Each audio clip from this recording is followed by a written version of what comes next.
Welcome to our YouTube video on how to clear broadcast chat on WhatsApp.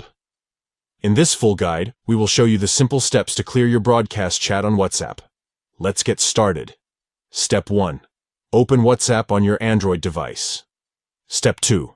Tap your broadcast. Locate the broadcast chat you want to clear and tap on it to open the chat. Step 3. Tap the 3 dots at the top right of the screen. On the top right corner of the screen, you will see 3 vertical dots. Tap on these dots to access more options. Step 4. Tap More. From the options that appear, select More to access additional settings and features. Step 5. Tap Clear Chat. Within the More options, you will find Clear Chat. Tap on it to proceed.